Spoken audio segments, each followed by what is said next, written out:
푸른 바다가 부르던 날. 여보, 우리도 이제 제주에서 살아볼까요? 서울에서 40년을 살아온 62세 김영수 씨가 60세 아내 이순자 씨에게 말을 꺼낸 건 퇴직을 석 달 앞둔 어느 봄날이었습니다.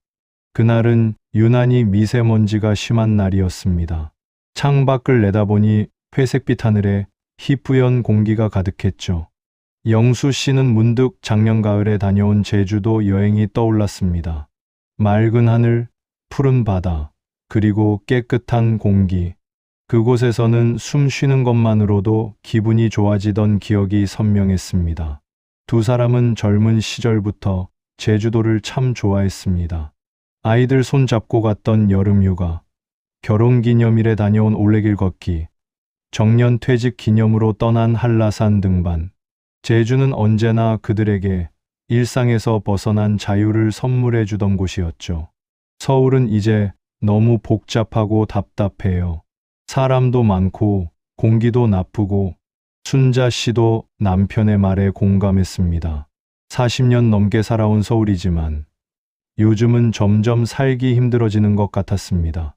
아파트 값은 치솟아 이제 전세금도 만만치 않고 물가도 계속 오르고 뭐 하나 사 먹으려 해도 부담스러운 가격이었습니다.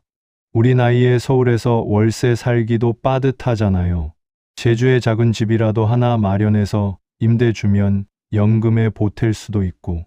영수 씨는 계산기를 꺼내 두드려 봤습니다. 퇴직금 1억 5천만 원, 그동안 모은 적금 5천만 원, 합치면 2억이 조금 넘습니다. 여기에 대출을 조금 받으면 제주에 괜찮은 빌라 한 채 정도는 살 수 있을 것 같았습니다. 영수 씨는 대기업 생산관리 부서에서 35년을 일했습니다. 성실하게, 묵묵히 한 우물만 판 사람이었죠. 큰 출세는 못했지만 그래도 과장까지는 올랐고 퇴직금도 꽤 괜찮은 편이었습니다. 순자 씨는 결혼 후 줄곧 전업주부로 살았습니다. 두 아이를 키우고 시부모님 모시고 남편 뒷바라지 하느라 평생을 바쁘게 살았죠. 우리 이제 우리를 위해 살아도 되는 거 아닐까요? 영수 씨의 말에 순자 씨의 눈가가 촉촉해졌습니다. 맞습니다. 이제는 자식들도 다 컸습니다. 큰 딸은 결혼해서 인천에 살고 둘째 아들은 아직 미혼이지만 직장 생활을 잘하고 있습니다. 이제 부부만 남은 셈이죠. 요즘 제주가 인기라고 하던데 늦기 전에 서둘러야 하지 않을까요? TV에서는 연일 제주 이주 열풍을 다루고 있었습니다. 젊은 부부들이 제주로 내려가 카페를 열거나 게스트하우스를 운영하는 이야기들. 은퇴한 중년들이 제주에서 제2의 인생을 시작하는 모습들. 그런 프로그램을 볼 때마다 영수 씨 부부는 가슴이 두근거렸습니다. 저희 아파트 위층에 사는 박 선생님도 작년에 제주에 집 사셨다잖아요. 벌써 집값이 많이 올랐다고 하던데 지인들 사이에서도 제주 부동산 이야기가 자주 오갔습니다. 제주 집값이 계속 오른다. 지금 안 사면 나중엔 더 비싸진다. 임대 수익도 괜찮다는 말들이 들려왔습니다. 그날 밤 영수 씨 부부는 늦게까지 이야기를 나눴습니다. 제주에서의 생활을 상상하면서요. 아침에 일어나면 바다가 보이고 저녁에는 올레길을 산책하고 주말에는 맛있는 흑돼지를 구워 먹고 상상만으로도 행복했습니다. 그렇게 두 사람의 제주 부동산 투자는 꿈처럼 시작되었습니다. 하지만 그것이 꿈이 아닌 악몽이 될 줄은 그때는 아무도 몰랐습니다. 서둘러 내린 결정. 2021년 여름, 영수 씨 부부는 제주행 비행기에 몸을 실었습니다. 주말을 이용한 짧은 일정이었지만 마음만은 급했습니다. 공항에 내리자마자 느껴지는 따뜻한 공기와 바다 냄새. 영수 씨는 깊게 숨을 들이마셨습니다. 역시 제주는 다르네. 순자 씨도 환한 표정으로 주변을 둘러봤습니다. 렌터카를 빌려 부동산 중개소로 향했습니다. 미리 전화로 약속을 잡아둔 상태였죠. 중개사는 50대 중반쯤 되어 보이는 남자였는데 친절하고 말도 잘했습니다. 서울에서 오셨다고요? 요즘 서울분들 많이 오세요. 다들 제주 공기 좋고 집값도 서울보다 저렴하다고 내려오시죠. 차를 타고 이동하면서 중개사는 열심히 설명했습니다. 제주 시내는 이미 많이 올랐고 지금은 서귀포 쪽이 뜨고 있다고 했습니다. 특히 중문관광단지 근처나 서귀포 시내 쪽이 투자 가치가 높다는 얘기였죠. 여기 어때요? 바다도 가깝고 공항에서도 멀지 않고 중개사가 안내한 첫 번째 매물은 서귀포의 한 신축 빌라였습니다. 깨끗한 흰색 건물에 주차장도 넓어 보였습니다. 2층 건물의 1층 집이었는데 마당도 작게 남아 있었습니다. 전용 면적 84제곱미터, 방 3개에 화장실 2개입니다. 작년에 지은 새 건물이라 하자도 없어요. 집 안으로 들어가니 정말 깨끗했습니다. 아직 아무도 살지 않은 새 집 특유의 깔끔함이 있었죠. 거실, 창문으로는 멀리 바다가 보였습니다. 완전히 바다 앞은 아니지만 그래도 바다가 보인다는 것만으로도 마음이 설렜습니다. 가격이 어떻게 되나요? 3억 2천만 원입니다. 영수 씨는 순간 숨이 턱 막혔습니다. 생각보다 비쌌습니다. 원래 2억 5천 정도를 생각하고 있었거든요. 하지만 중개사의 말은 달콤했습니다. 요즘 같은 때는 이 가격도 저렴한 편입니다. 바로 옆 동은 3억 5천에 거래됐어요. 여기 주변에 대형 리조트 들어온다고 하고 중문관광단지도 차로 10분이면 가고요. 관광객도 계속 늘고 있어서 임대 수요가 아주 좋습니다. 중개사는 태블릿을 꺼내 최근 거래 사례들을 보여줬습니다. 정말로 주변 집값들이 계속 오르고 있었습니다. 1년 전만 해도 2억 중반이던 집들이 지금은 3억이 넘어가고 있었죠. 임대는 얼마나 받을 수 있을까요? 순자 씨의 질문에 중개사가 자신 있게 대답했습니다. 이 정도 집이면 한 달에 150만 원은 받을 수 있어요. 요즘 제주 오는 사람들 많고 특히 가족 단위 관광객들이 이런 빌라 선호하거든요. 성수기에는 200만 원도 가능하고요. 한 달 150만 원이면 1년에 1,800만 원. 영수 씨는 계산기를 두드렸습니다. 대출 이자 빼고도 한 달에 100만 원 정도는 손에 쥘 수 있겠다는 생각이 들었습니다. 그러면 국민연금 받는 것과 합쳐서 생활비는 충분하겠다 싶었죠. 다른 집도 좀 더 볼까요? 순자 씨가 신중하게 물었습니다. 하지만 중개사는 고개를 저었습니다. 이 가격대에서 이만한 집 찾기 쉽지 않으세요. 솔직히 말씀드리면 다음 주면 다른 분이 계약할 것 같아요. 어제도 보러 온 분이 계셨고 내일도 예약이 있거든요. 영수 씨는 마음이 급해졌습니다. 서울에서 여기까지 비행기 타고 왔는데 빈손으로 돌아갈 수는 없었습니다. 게다가 다음 주에 다시 오기도 쉽지 않았습니다. 회사는 아직 퇴직 전이라 휴가를 마음대로 쓸 수도 없었죠. 다른 매물도 한두 곳 더 보여드릴 수 있는데 솔직히 이것보다 나은 건 없을 거예요. 이 가격대에서는요. 점심을 먹으러 가는 차 안에서 영수 씨 부부는 진지하게 이야기를 나눴습니다. 여보, 어떻게 생각해요? 집은 마음에 들어요. 깨끗하고 바다도 보이고 그런데 가격이 좀 부담스럽네요. 그래도 투자 가치가 있다고 하잖아요. 앞으로 더 오른다고 하고 점심을 먹고 나서 중개사가 다른 매물 2곳을 더 보여줬습니다. 하나는 좀 더 저렴했지만 오래된 빌라였고 다른 하나는 바다가 안 보이는 위치였습니다. 역시 처음 본 집이 제일 마음에 들었습니다. 어떻게 하시겠어요? 결정하시려면 오늘 안에 계약금이라도 넣으셔야 해요. 오후 4시 영수 씨는 결단을 내렸습니다. 하겠습니다. 계약금 1천만 원을 송금했습니다. 잔금은 2달 후에 치르기로 했습니다. 그동안 은행 대출 심사를 받고 서울집 전세금도 정리해야 했으니까요. 축하드립니다. 좋은 결정하신 거예요. 나중에 꼭 감사하다고 하실 거예요. 중개사의 말에 영수 씨 부부는 환하게 웃었습니다. 드디어 제주에 집이 생긴다는 게 실감났습니다. 은행 대출은 생각보다 쉽게 나왔습니다. 임대 수익이 있다고 하니 은행에서도 흔쾌히 대출을 내줬습니다. 1억 2천만 원, 금리는 연 3.2%, 20년 원리금균 등 상환. 한 달 상환액이 약 68만 원 정도 나왔습니다. 임대료 150만 원 받으면 이자 내고도 80만 원은 남네요. 영수 씨는 안심했습니다. 충분히 감당할 수 있는 금액이라고 생각했죠. 비행기로 돌아오는 길, 두 사람은 설레는 마음으로 창밖의 푸른 바다를 내려다봤습니다. 구름 사이로 보이는 제주의 모습이 마치 꿈의 섬처럼 아름다워 보였습니다.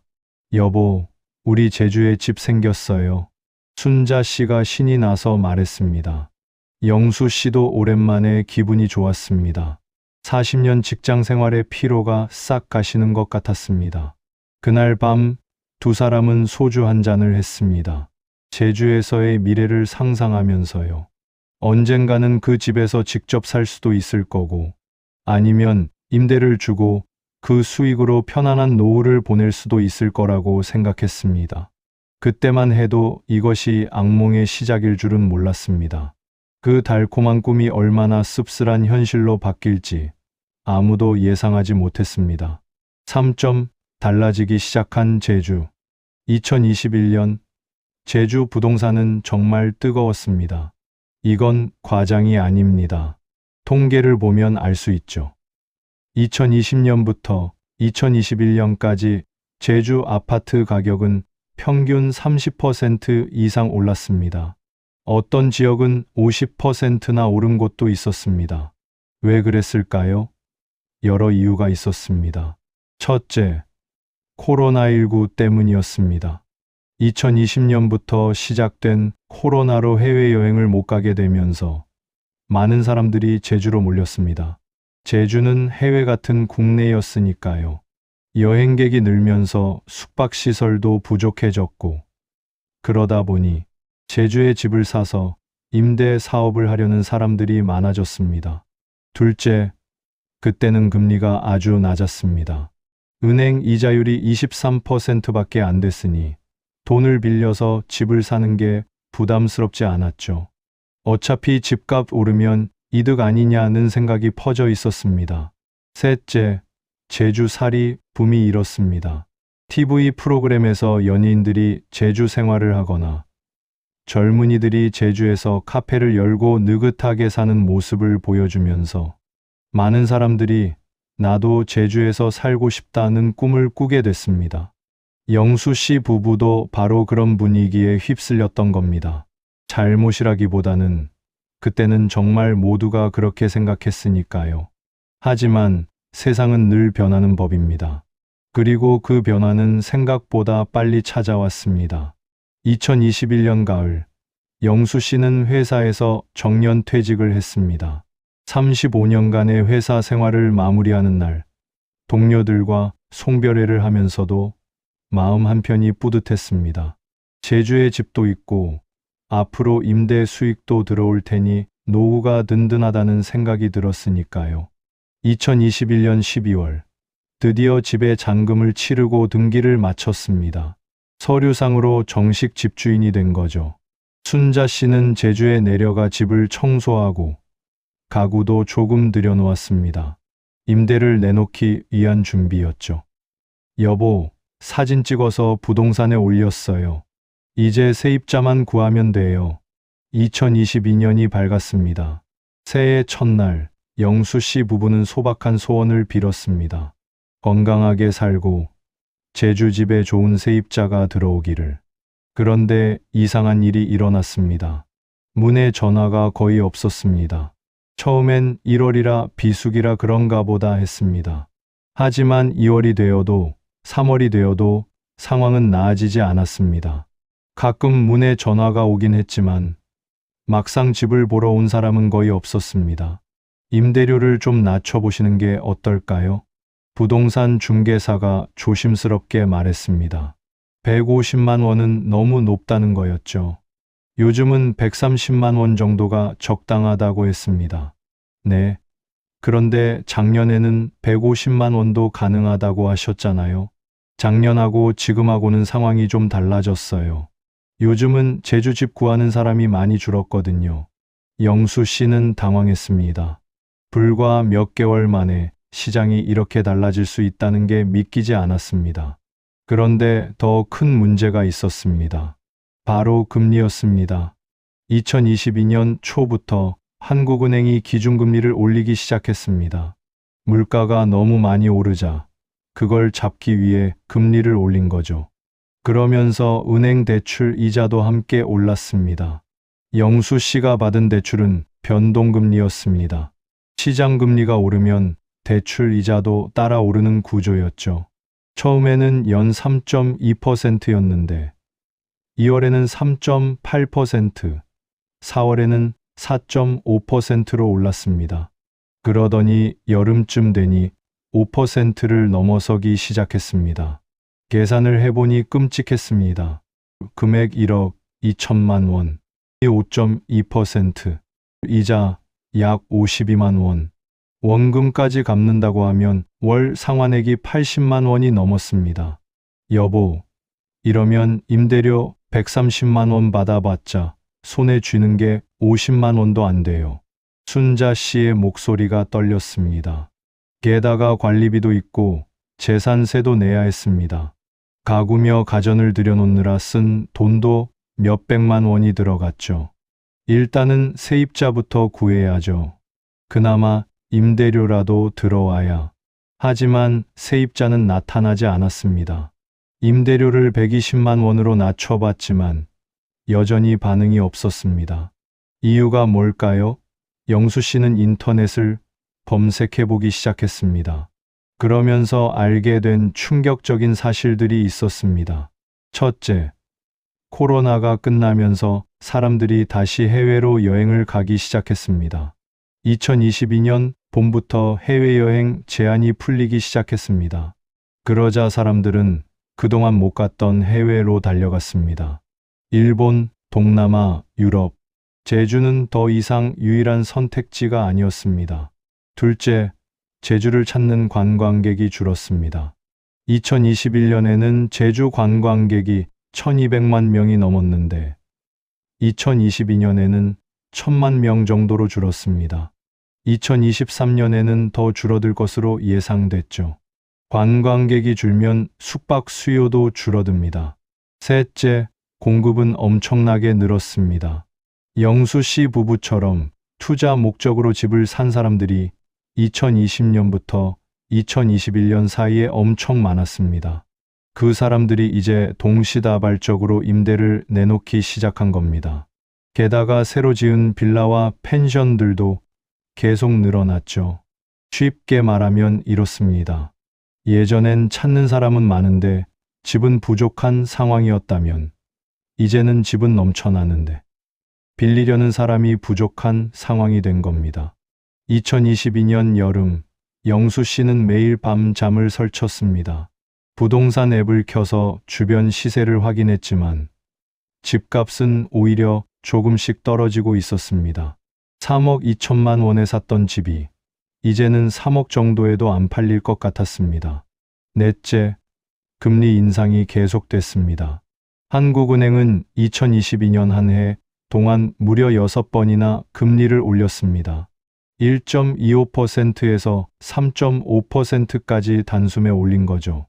은행 대출 금리는 5%를 훌쩍 넘었고 어떤 경우는 6%를 넘기도 했습니다. 영수 씨의 대출 금리도 계속 올라서 2022년 말에는 5.8%까지 올랐습니다. 월 이자만 58만 원, 여기에 원금 상환까지 하면 월 90만 원이 나가는 상황이었습니다.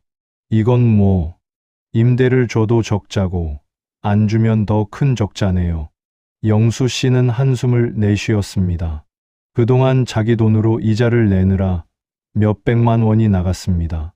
모아둔 예금이 점점 줄어들고 있었습니다. 제주는 변하고 있었습니다. 아니, 이미 변해버렸습니다. 영수 씨 부부가 꿈꾸던 투자의 낙원은 어느새 투자의 덫이 되어버렸습니다. 사회, 길어지는 공실, 커져가는 두려움. 2022년 가을, 영수 씨 부부의 통장 잔고는 빠르게 줄어들고 있었습니다. 임대를 내놓은 지 벌써 9개월째, 여전히 빈집이었습니다. 그동안 매달 60만 원 가까운 대출 이자를 자기 돈으로 내야 했습니다.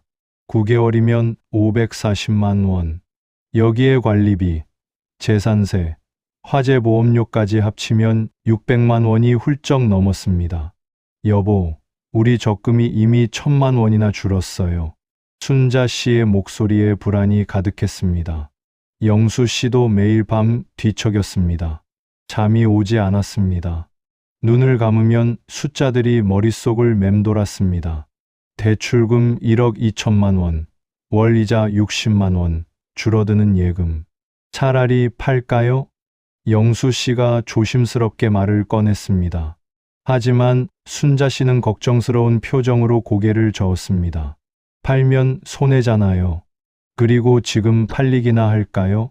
맞는 말이었습니다. 부동산 앱을 보면 같은 동네에만 매물이 수십 채였습니다. 모두 영수 씨처럼 급하게 팔려는 집주인들이었습니다. 가격도 계속 떨어지고 있었습니다. 3억 2천만 원에 샀던 집인데 이제는 비슷한 집들이 2억 9천, 2억 8천에도 안 팔리고 있었습니다. 영수 씨는 제주에 있는 부동산을 다시 찾아갔습니다. 어떻게든 해결책을 찾고 싶었으니까요. 사장님, 정말 방법이 없을까요? 가격을 더 낮춰볼까요? 중개사는 난감한 표정을 지었습니다. 솔직히 말씀드리면 지금 제주가 전체적으로 어려워요. 특히 빌라는 더 그렇고요. 아파트도 안 팔리는데 빌라는 오죽하겠어요. 그럼 임대는요? 임대도 마찬가지예요.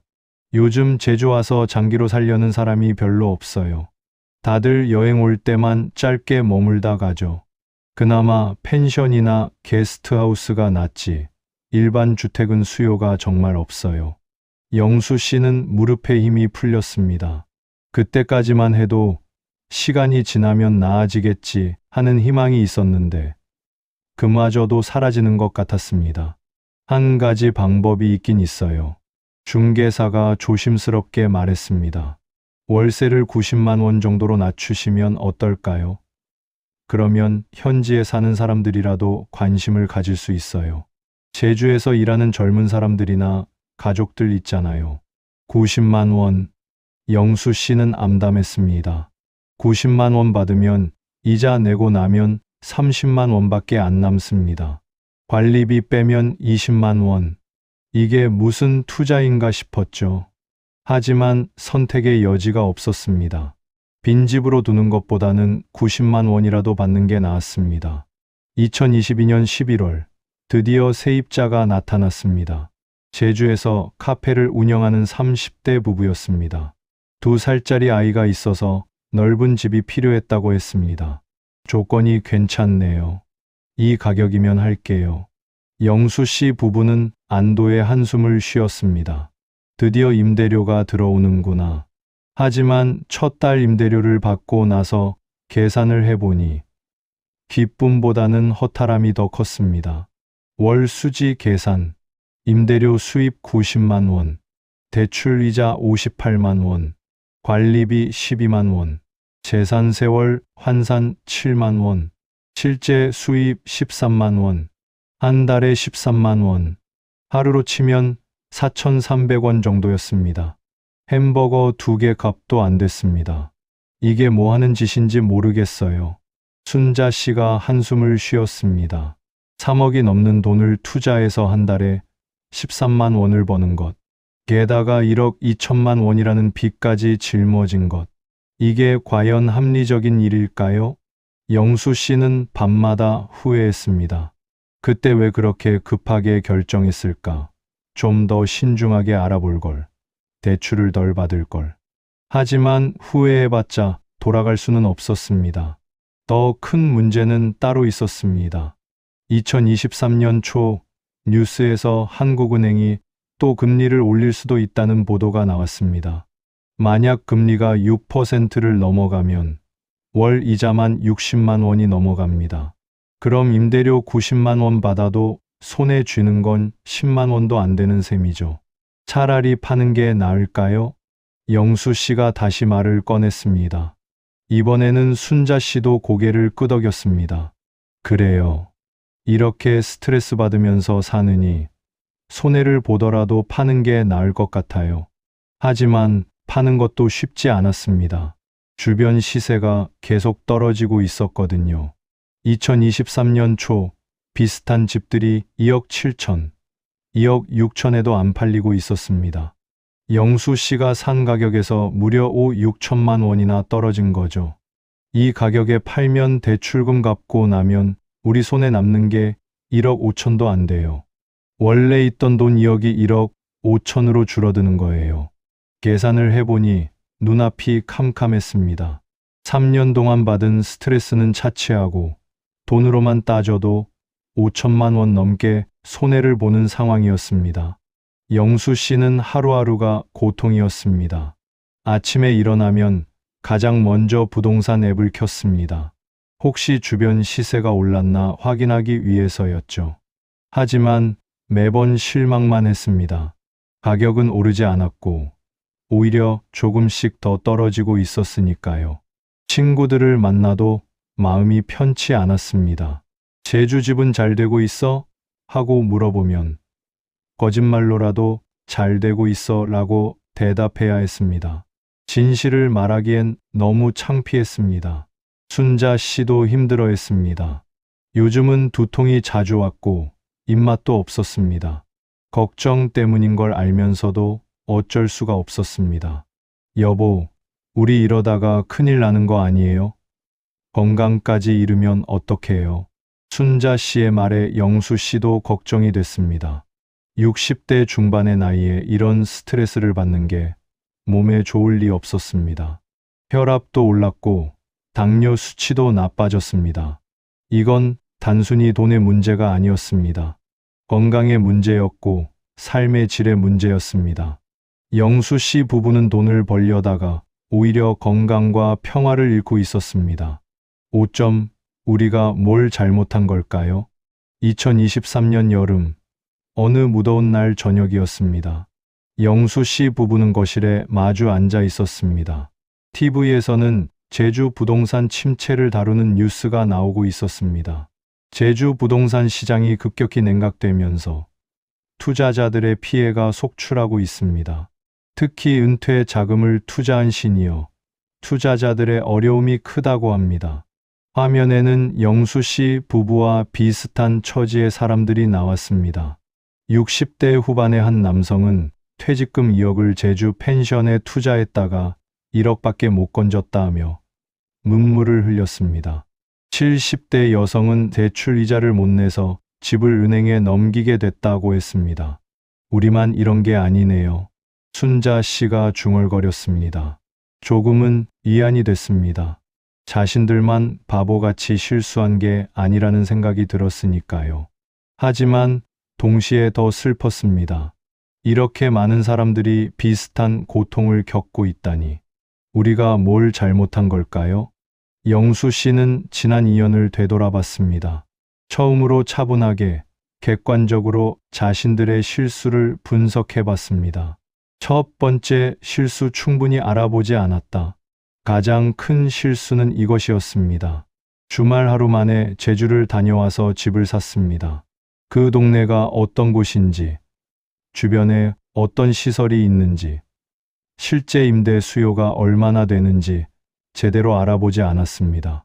우리가 그 동네에 최소한 일주일이라도 머물러 봤어야 했어요. 현지 사람들한테도 물어보고 부동산도 여러 곳을 돌아보고. 하지만 영수 씨 부부는 그러지 않았습니다. 중개사 말만 믿고 지금 아니면 늦는다는 조급함의 결정을 내렸죠. 지금 생각해보면 그 중개사의 말 중 많은 부분이 과장이거나 불확실한 정보였습니다. 대형 리조트가 들어온다는 말도 아직 확정되지 않은 계획이었고, 임대 수요가 아주 좋다는 말도 그때의 일시적인 현상이었을 뿐이었습니다. 우리가 좀 더 의심했어야 했어요. 너무 좋은 얘기만 하면 경계했어야 하는데. 두 번째, 실수 너무 많은 대출을 받았다. 영수 씨 부부에게는 2억이 조금 넘는 돈이 있었습니다. 그 돈 안에서 살 수 있는 집을 찾았어야 했습니다.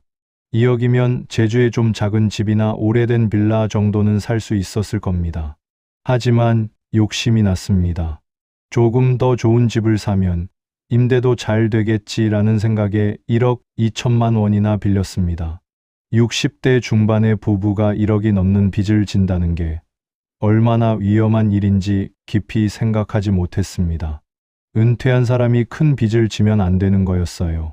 젊을 때는 일해서 갚을 수 있지만 우리 나이엔 다시 돈 벌 방법이 없잖아요. 영수 씨의 국민연금은 월 120만 원, 퇴직연금을 조금씩 타면 월 80만 원 정도 더 받을 수 있었습니다. 합쳐서 월 200만 원. 여기서 생활비를 쓰고 나면 남는 게 별로 없는데 대출 이자까지 내려니 정말 빠듯했습니다. 있는 돈 안에서 했어야 했어요. 빚은 정말 무서운 거예요. 세 번째, 실수 금리 변화를 예상하지 못했다. 대출 받을 때 금리가 3%대였습니다. 영수 씨는 앞으로도 계속 이 정도겠지 하고 생각했습니다. 하지만 금리는 올랐습니다. 그것도 아주 빠르게요. 1년 반 만에 금리가 3%에서 6% 가까이 올랐습니다. 거의 2배가 된 거죠. 그러면서 월 이자도 35만 원에서 60만 원으로 늘었습니다. 은행에서 대출 상담할 때 만약 금리가 오르면 어떻게 될까요? 라고 물어봤어야 했어요. 그리고 금리가 23% 더 오를 때도 우리가 감당할 수 있는지 계산해 봤어야 했죠. 금리는 오를 수도 있고 내릴 수도 있습니다. 그게 경제의 흐름입니다. 하지만 영수 씨는 금리는 낮게 유지될 것이라는 낙관적인 가정만 했습니다. 최악의 경우를 대비하지 않았던 거죠. 세상 일은 항상 우리 생각대로만 되는 게 아니에요. 나쁜 경우도 생각하고 준비해야 하는데. 네 번째, 실수 임대 수익을 너무 낙관적으로 봤다. 중개사는 월 150만 원은 받을 수 있다고 했습니다. 영수 씨는 그 말을 그대로 믿었습니다. 하지만 실제로는 세입자를 구하는 것도 어려웠고 임대료도 생각보다 훨씬 낮았습니다. 우리가 다른 집들은 실제로 얼마의 임대가 되는지 알아봤어야 했어요. 부동산 말만 믿지 말고 직접 여러 곳을 알아보고 확인했어야 했죠. 게다가 빈집으로 있는 기간도 전혀 고려하지 않았습니다. 임대를 내놓으면 바로 세입자가 들어올 줄 알았는데 실제로는 9개월이나 빈집으로 있었습니다. 그 기간 동안의 손실은 어마어마했습니다. 투자할 때는 최고의 경우만 생각하면 안 돼요. 평균적인 경우, 아니 최악의 경우까지 생각해야 해요. 다섯 번째 실수, 제주 부동산 시장의 특성을 몰랐다. 제주 부동산은 다른 지역과 좀 다릅니다. 관광 수요에 크게 영향을 받습니다. 관광객이 많으면 집값이 오르고 적으면 떨어집니다. 또 계절의 영향도 큽니다. 여름엔 수요가 많지만 겨울엔 적죠. 우리가 제주 부동산 시장을 제대로 공부했어야 했어요. 책도 읽어보고 전문가들 의견도 들어보고. 영수 씨는 부동산 투자에 대한 기본 지식도 부족했습니다. 무엇을 알아봐야 하는지, 어떤 위험이 있는지, 어떻게 대비해야 하는지 아무것도 모르는 상태에서 큰 돈을 투자한 겁니다. 돈을 쓰기는 쉬워도 지키기는 정말 어려운 것 같아요. 여섯 번째 실수, 주변 사람들과 충분히 상의하지 않았다. 영수 씨 부부는 자식들에게도 제주 집 산 이야기를 제대로 하지 않았습니다. 그냥 제주에 집 하나 샀다고만 얘기했죠. 대출을 1억 2천이나 받았다는 말은 하지 않았습니다. 우리 애들한테라도 미리 얘기하고 의견을 물어봤어야 했어요. 젊은 사람들이 경제 흐름도 더 잘 알고 투자에 대해서도 더 잘 아는데 큰딸은 나중에 이 사실을 알고 깜짝 놀랐습니다. 아빠, 왜 그런 큰 결정을 혼자 하셨어요? 저희한테 먼저 상의하셨어야죠. 하고 걱정했습니다. 친구들에게도 제대로 물어보지 않았습니다. 비슷한 또래의 친구 중에 부동산 투자를 해본 사람도 있었는데 괜한 자존심 때문에 조언을 구하지 않았습니다. 나이 들수록 주변 사람들과 많이 상의해야 해요. 혼자 결정하면 실수하기 쉬워요. 7번째 실수, 돈만 생각하고 마음을 생각하지 않았다. 가장 큰 실수는 이것이었습니다. 영수 씨 부부는 투자로 돈을 벌 생각만 했지. 그 과정에서 얼마나 많은 걱정과 스트레스를 받을지는 생각하지 못했습니다. 한 달에 100만 원 번다고 해서 행복한 게 아니에요. 그 돈 때문에 매일 밤잠 못 이루고 스트레스로 건강 해치면 그건 성공한 투자가 아니에요. 실제로 지난 2년 동안 영수 씨 부부는 정말 힘들었습니다. 밤에 잠 못 이루고 매일 부동산 앱만 들여다보고 부부가 서로 눈치 보며 살았습니다. 영수 씨는 혈압약을 먹기 시작했고 순자 씨는 불안증으로 상담을 받기도 했습니다. 우리 나이에 가장 중요한 건 뭘까요? 돈도 물론 중요하지만 건강하고 평화롭게 사는 게 더 중요한 거 아닐까요? 영수 씨의 말에 순자 씨가 고개를 끄덕였습니다. 맞아요. 돈은 조금 덜 벌어도 괜찮아요. 대신 매일 편안하게 잠들고 아침에 가벼운 마음으로 일어날 수 있으면 그게 진짜 부자 아닐까요? 두 사람은 그제야 깨달았습니다. 행복한 노후는 돈이 많아서 오는 게 아니라 마음이 편안해서 오는 거라는 것을요. 6점. 다행히 찾아온 작은 기회. 2024년 가을, 영수 씨 부부에게 뜻밖의 연락이 왔습니다. 집주인님, 혹시 이 집을 팔 생각 있으세요? 저희가 좀 더 오래 살고 싶어서요. 세입자로 들어온 30대 부부가 집을 사고 싶다고 한 겁니다. 제주에서 카페를 운영하던 그들은 사업이 잘 되어서 이제 자기 집을 마련하고 싶다고 했습니다. 얼마 정도 생각하세요? 주변 시세가 2억 8천에서 9천 정도 하던데 2억 9천만 원이면 저희가 살게요. 2억 9천만 원, 3년 전 산 가격보다 3천만 원이나 낮았습니다. 게다가 그동안 낸 대출 이자와 관리비를 생각하면 실제 손실은 5천만 원이 넘었습니다. 영수 씨는 잠시 고민했습니다. 조금 더 기다리면 가격이 다시 오를지도 모르는데 하지만 더 이상 기다릴 자신이 없었습니다. 언제 오를지도 모르고 혹시 더 떨어질 수도 있으니까요. 팔겠습니다. 영수 씨는 더 이상 망설이지 않았습니다. 순자 씨도 동의했습니다. 여보, 빨리 정리하는 게 나을 것 같아요. 이러다가 건강까지 더 나빠지면 큰일 나요. 계약은 빠르게 진행됐습니다. 2024년 10월 말 잔금을 받고 등기를 넘겼습니다. 계산을 해보니 이랬습니다. 최종 정산, 집 판 돈 2억 9천만 원, 대출 상환 1억 2천만 원, 남은 돈 1억 7천만 원, 자기 돈 2억을 넣어서 3천만 원 손해를 본 셈입니다. 게다가 3년간 낸 대출이자, 관리비, 재산세 등을 합치면 추가로 2천만 원 정도가 나갔습니다. 총 5천만 원의 손실이었습니다. 하지만 영수 씨는 후회하지 않았습니다. 아니, 오히려 안도했습니다. 여보, 이제야 마음이 편해지네요. 은행에 대출을 갚고 난 그날 밤, 영수 씨는 정말 오랜만에 편안하게 잠들었습니다. 1억 2천만 원이라는 빚에서 벗어나니 비로소 숨통이 트이는 것 같았습니다. 꿈도 안 꿨어요. 정말 푹 잤어요. 아침에 일어났을 때 영수 씨는 이상한 기분이 들었습니다. 가슴이 답답하지 않았습니다. 부동산 앱을 켜서 시세를 확인해야 한다는 강박도 없었습니다. 그냥 평온했습니다. 돈은 좀 잃었지만 건강과 평화는 되찾았어요. 순자 씨도 한결 밝아졌습니다. 두통도 줄었고 잠도 잘 오기 시작했습니다.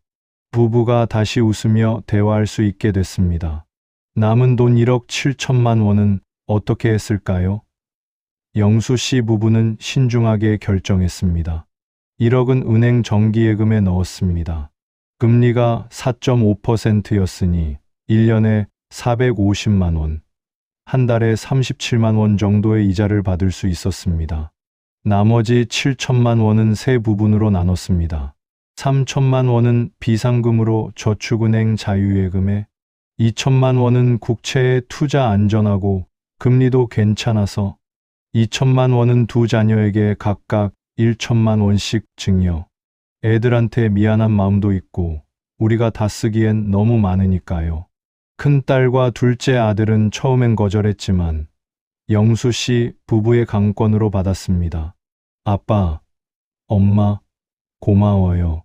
그리고 앞으로는 큰 결정하실 때 꼭 저희한테 먼저 상의하세요. 약속하세요. 7. 우리가 배운 것들. 그로부터 6개월이 지난 2025년 봄, 영수 씨 부부는 서울의 작은 전세집에서 조용히 살고 있습니다. 전세 보증금 1억 5천의 작은 24평 아파트. 큰 집은 아니지만 두 사람이 살기엔 충분합니다. 남은 돈 2천만 원과 예금이자, 그리고 국민연금으로 검소하지만 평화로운 생활을 하고 있습니다. 월 수입은 이렇게 됩니다.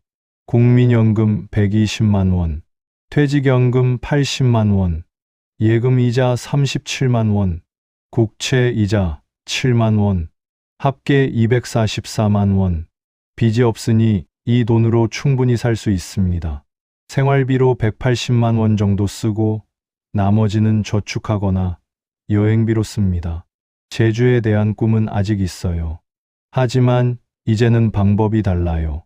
두 사람은 1년에 두세 번 짧게 제주 여행을 갑니다.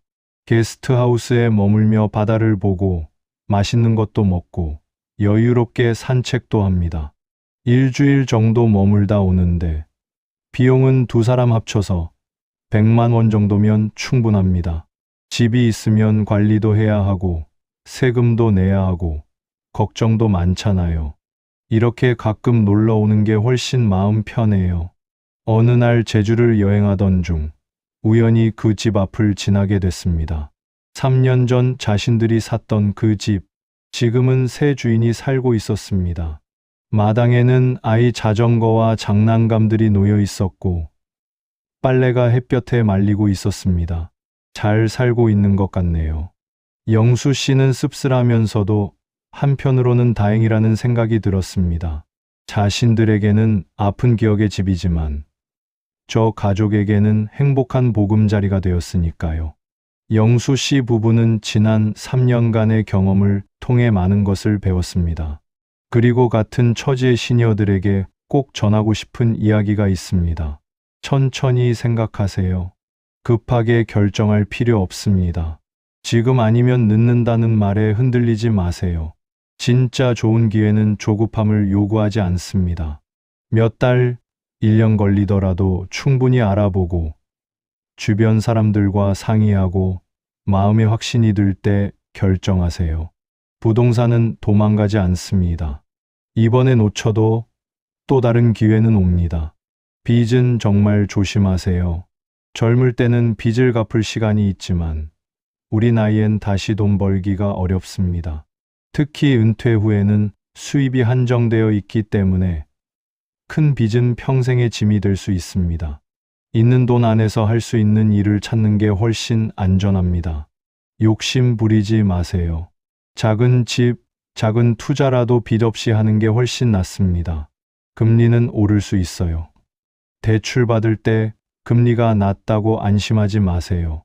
금리가 23% 올랐을 때도 감당할 수 있는지 미리 계산해 보세요. 만약 그때 이자를 못 낼 것 같다면 그 대출은 위험한 겁니다. 변동금리보다는 고정금리가 안전합니다. 비록 금리가 조금 높더라도 앞으로 얼마를 내야 할지 확실히 아는 게 훨씬 마음 편합니다. 낙관적인 수익 전망을 믿지 마세요. 이만큼 받을 수 있어요 라는 말은 최상의 경우를 말하는 겁니다. 실제로는 그보다 낮을 수 있고 아예 수익을 못 낼 수도 있습니다. 최악의 경우를 가정하고 그래도 괜찮은지 생각해 보세요. 세입자를 6개월 동안 못 구하면, 임대료가 예상의 절반밖에 안 되면 그래도 견딜 수 있나요? 전문가의 말도 의심하세요. 부동산 중개사나 판매자는 팔아야 돈을 버는 사람들입니다. 그들의 말이 다 거짓은 아니지만 좋은 면만 강조하고 나쁜 면은 숨길 수 있습니다. 여러 전문가의 의견을 들어보세요. 그리고 직접 확인할 수 있는 건 직접 확인하세요. 숫자로 된 증거를 요구하세요. 투자보다 마음의 평화가 먼저입니다. 돈을 조금 더 버는 것보다 매일 편안하게 잠들 수 있는 게 더 중요합니다. 걱정 때문에 잠 못 이루고 스트레스로 건강을 해치면 그건 성공한 투자가 아닙니다. 우리 나이에 가장 귀한 건 돈이 아니라 건강하고 평화로운 일상입니다. 돈은 적당히 있으면 됩니다. 대신 매일 웃을 수 있고 가족과 행복하게 지낼 수 있으면 그게 진짜 부자입니다. 자식들과 상의하세요. 큰 결정을 할 때는 자식들에게 꼭 물어보세요. 창피하거나 부담 주기 싫어서 숨기지 마세요. 젊은 사람들이 오히려 더 잘 아는 것들이 많습니다. 자식들은 부모님이 실패하는 걸 원치 않습니다. 진심으로 좋은 조언을 해줄 겁니다. 그 조언을 귀담아 들으세요. 실패를 두려워하지 마세요. 영수 씨 부부는 실패했습니다. 5천만 원이라는 큰 돈을 잃었습니다. 하지만 그 실패에서 배웠습니다. 그리고 더 큰 실패를 막았습니다. 만약 계속 버티다가 금리가 더 올랐다면, 집값이 더 떨어졌다면, 건강이 더 나빠졌다면 손실은 훨씬 더 컸을 겁니다. 때로는 손해를 인정하고 정리하는 것도 용기입니다. 실패했다고 인생이 끝나는 게 아닙니다. 다시 시작하면 됩니다. 마무리 진짜 부자는 2025년 가을, 영수 씨 부부는 다시 제주의 한 해변을 걷고 있습니다. 3년 만에 다시 찾은 제주. 그때와는 달리 마음이 가볍습니다. 여보, 우리 그때 실수를 안 했다면 어땠을까요? 순자 씨의 질문에 영수 씨는 잠시 생각하다가 대답했습니다. 글쎄요. 어쩌면 더 큰 돈을 잃었을지도 몰라요. 아니면 아직도 그 걱정 속에서 살고 있었을지도 모르고요. 그렇습니다. 실수는 누구나 합니다. 중요한 건 그 실수에서 배우는 것입니다. 영수 씨 부부는 5천만 원이라는 작지 않은 돈을 잃었지만 더 큰 것을 얻었습니다. 빚 없이 사는 평화로움, 매일 아침 가벼운 마음으로 눈뜰 수 있는 자유, 서로를 믿고 의지하며 살아가는 부부의 사랑, 돈보다 건강과 행복이 더 중요하다는 깨달음. 진짜 부자는 돈이 많은 사람이 아니라 걱정 없이 잠들 수 있는 사람이에요. 영수 씨의 말에 순자 씨가 고개를 끄덕입니다. 두 사람은 해변을 천천히 걸으면서 이야기를 나눕니다. 큰 딸의 아이가 이제 곧 태어난다는 것, 둘째 아들이 좋은 사람을 만나고 있다는 것, 다음 주에 친구들과 등산 가기로 했다는 것, 평범한 일상의 이야기들. 하지만 그 평범함 속에 진짜 행복이 있습니다. 제주의 푸른 바다는 여전히 아름답습니다. 저녁 노을이 바다를 붉게 물들이고 파도 소리가 평화롭게 들립니다. 여보, 저 바다 봐요. 정말 예쁘죠? 그러게요. 이렇게 보는 것만으로도 충분히 행복해요. 그렇습니다. 그 바다는 우리가 소유하지 않아도 언제든 우리를 반겨줍니다. 제주는 사지 않아도 언제든 찾아올 수 있는 곳입니다. 영수 씨 부부는 게스트하우스로 돌아가면서 다짐합니다. 앞으로는 욕심내지 않기로, 있는 것에 감사하며 살기로, 건강하게 오래오래 함께하기로. 우리 모두의 은퇴 생활도 그랬으면 좋겠습니다. 큰 부자가 되려는 욕심보다는 있는 것에 감사하며 마음 편히 건강하게 사랑하는 사람과 함께 하루하루를 소중히 사는 것, 그것이 진정한 성공한 노후가 아닐까요? 밤이 되어 영수 씨 부부는 게스트하우스 방에서 내일 일정을 계획합니다. 성산일 출봉도 가보고 맛있는 고등어회도 먹고 카페에서 차도 한잔하고 내일 일기 예보 좋대요. 날씨 참 좋을 것 같아요. 그럼 아침 일찍 나가서 일출도 봐요. 오랜만에 일출 보고 싶네요. 두 사람은 편안하게 잠자리에 듭니다. 걱정이 없으니 잠이 금방 옵니다. 순자 씨는 남편의 손을 꼭 잡으며 말합니다. 여보, 당신과 함께 있어서 행복해요. 나도요. 우리 오래오래 건강하게 함께해요. 창밖으로 제주의 별이 반짝입니다. 고요하고 평화로운 밤입니다. 은퇴 후 투자는 돈보다 마음의 평화를 우선해야 합니다. 당신의 노후가 걱정이 아닌 기쁨으로 가득하길 바랍니다. 작은 것에 감사하며 건강하게 사랑하는 사람들과 함께하는 매일이 진정한 부자의 삶입니다. 오늘도 평화로운 하루 되세요. 좋아요, 구독은 사랑입니다.